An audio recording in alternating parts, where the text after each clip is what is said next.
Muito bem, estamos de volta aqui para o nosso quarto encontro sobre direito internacional. No último áudio, nós tratamos do dualismo e do monismo. Introduzimos o assunto fontes do direito internacional. Falamos das fontes materiais e formais, das fontes estatutárias e extraestatutárias e classificação das fontes. Hoje nós vamos tratar do costume internacional. Muito bem. Há um certo dissenso, né? Nós falamos isso no último áudio, sobre a classificação do costume, se é um consentimento tácito ou uma evolução unilateral da sociedade internacional. O conceito é do professor Portela, lembrando que nós adotamos o livro do professor Paulo Henrique Gonçalves Portela, Direito Internacional Público e Privado,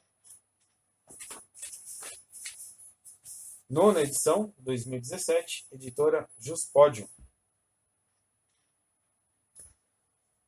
Então, para ele, o conceito de costume internacional é uma prática geral, uniforme e reiterada de direito internacional, reconhecida como juridicamente exigível. Ela tem um caráter objetivo, quer dizer, uma prática generalizada, reiterada e uniforme. E tem um caráter subjetivo, é a convicção de que a sua observância é obrigatória, também chamada de opinio iuris.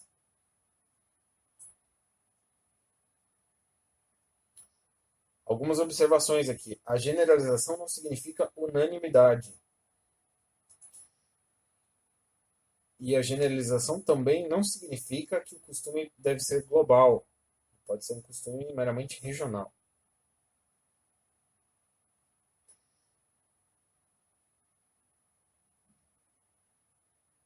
Então, retomando aquela polêmica da classificação do costume, a premissa voluntarista diz o seguinte: o fundamento do direito internacional está na vontade dos sujeitos do direito internacional. O costume vale apenas para aqueles que implicitamente concordassem com a certa prática. E aqui temos a figura do persistent objector, ou objetor persistente, ou opositor contínuo. Essa figura já caiu na prova da AGU-CESP. O persistent objector é um ator internacional que não reconhece expressamente um costume existente ou em gestação, ou ainda deixa de reconhecer um costume cuja existência antes admitia. Ou seja, a figura do persistent objector, ele vai atacar justamente o caráter subjetivo do costume, ou seja, a convicção de que aquela prática é obrigatória. O ator internacional não reconhece expressamente a existência do costume. Tá? Como se dá a extinção do costume? Se dá através do desuso, ou seja, a prática deixa de ser reiterada. O costume pode se extinguir através de um novo costume. Né? Antes, um Estado fazia uma certa prática e passou a adotar outra prática. Né? Pode haver a substituição do costume por um tratado, que é chamado de codificação do direito internacional. Então, aquele costume foi consolidado em um tratado.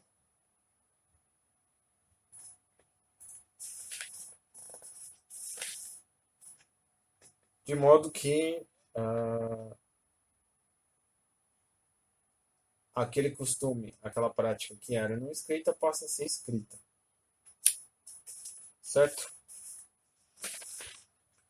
Vamos agora tratar das decisões judiciárias, chamada jurisprudência internacional, uma outra fonte. Vocês devem estar se perguntando sobre o tratado, né? O tratado nós vamos tratar. Desculpe, horrível. Nós vamos falar do tratado no próximo áudio.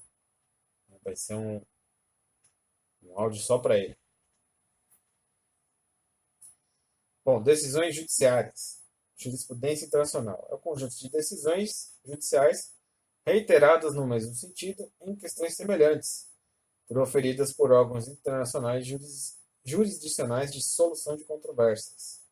É uma fonte auxiliar, segundo o artigo 38 do Estatuto da Corte Internacional de Justiça. Segundo o professor Valério de Oliveira Mazzuoli, não é fonte, não cria direito, apenas interpreta o direito.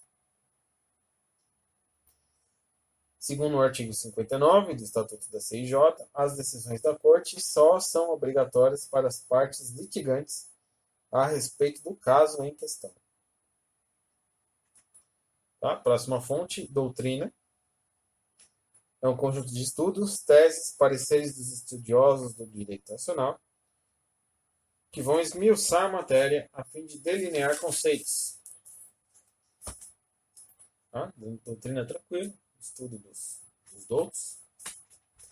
Princípios gerais do direito, próxima fonte. Normas de caráter mais genérico e abstrato que incorporam os valores que fundamentam a maioria dos sistemas jurídicos mundiais.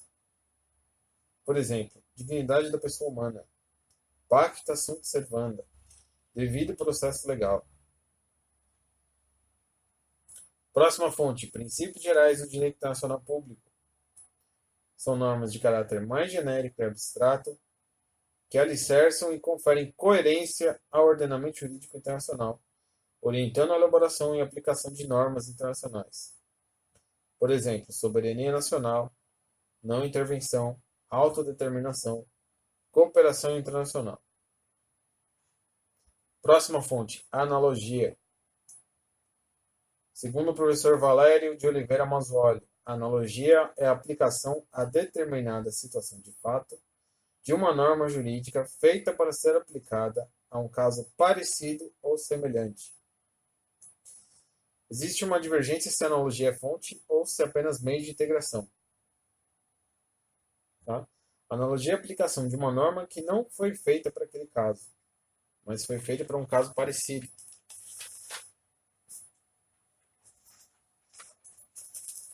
Próxima fonte, equidade.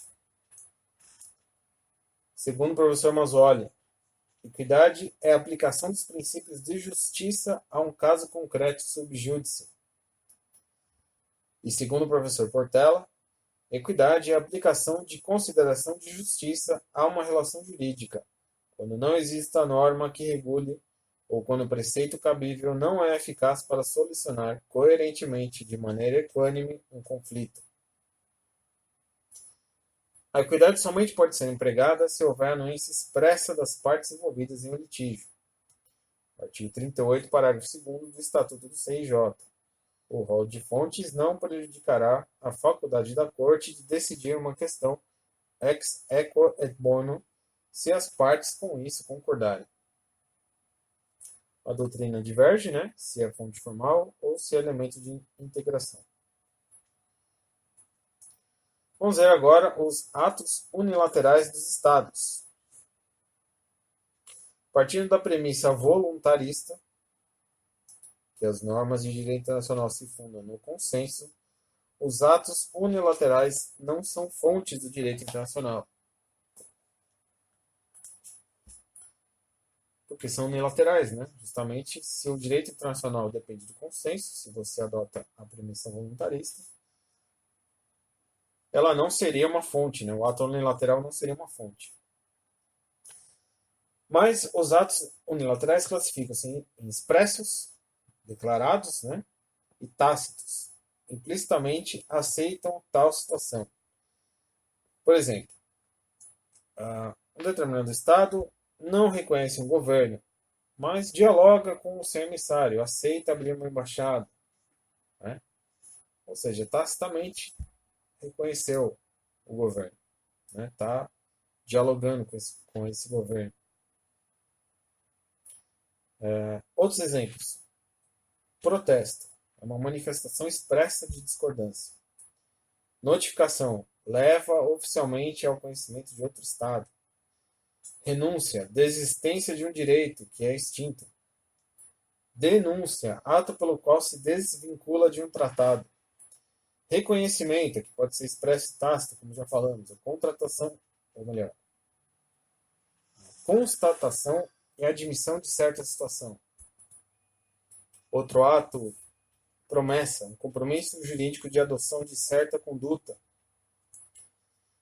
E, outro exemplo, a ruptura de relações diplomáticas, suspende o diálogo oficial.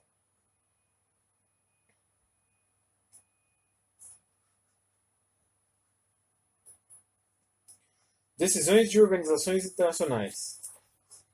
Aqui a próxima fonte. Também chamados de atos unilaterais de organizações internacionais, ou simplesmente atos das organizações internacionais. Podem ser internos, destinados ao funcionamento da entidade, quer dizer, a organização interna da própria entidade, né? Ato de admissão de um funcionário, por exemplo. E externos, destinados a tutelar direitos e obrigações de outros sujeitos de direito internacional. Podem resultar de deliberações dos Estados-membros ou de seus órgãos que tenham competência. Podem obrigar destinatários, ou seja, tem caráter vinculante, ou não obrigar os destinatários. Aqui é chamada soft law. A soft law tem uma importância não jurídica, né? Ela pode ter uma importância moral ou política, mas não jurídica. Tá? Para o professor Portela, os atos das organizações internacionais, quando vinculantes, são fontes do direito internacional.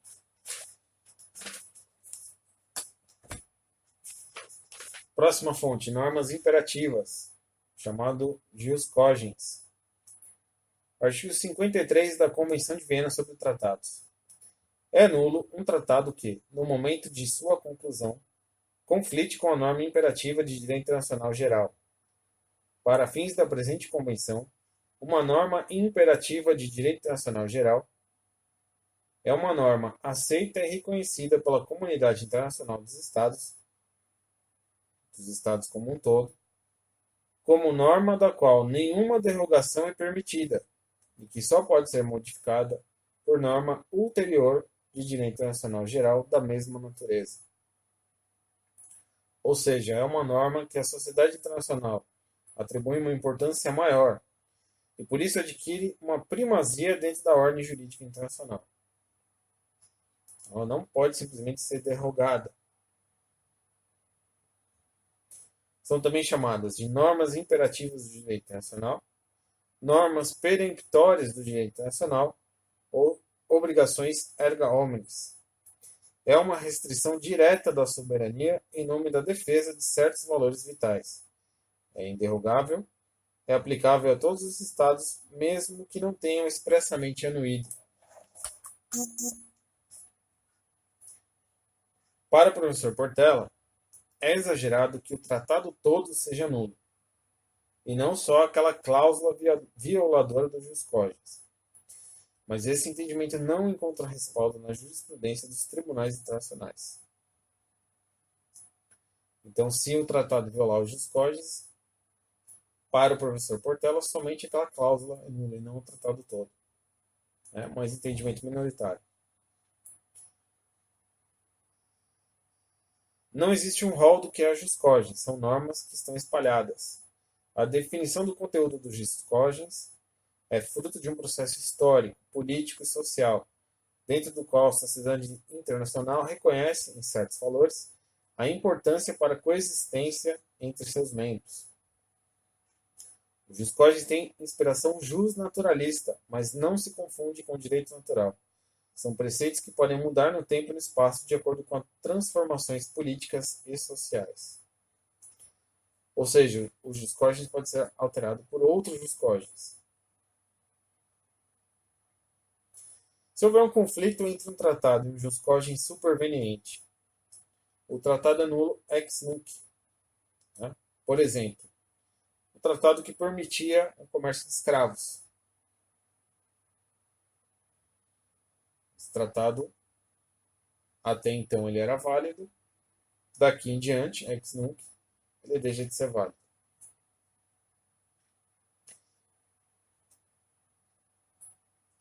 Para o professor Portela, respeito de Constituição Internacional. Quer dizer, alguns autores chegaram ao ponto de dizer que existe uma série de princípios cogentes e que isso formaria uma Constituição Internacional. O professor Portela, a respeito disso.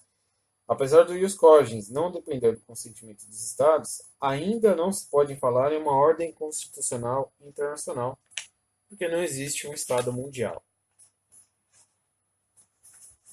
E para ele, professor Portela, o ius cogens não é fonte do direito nacional.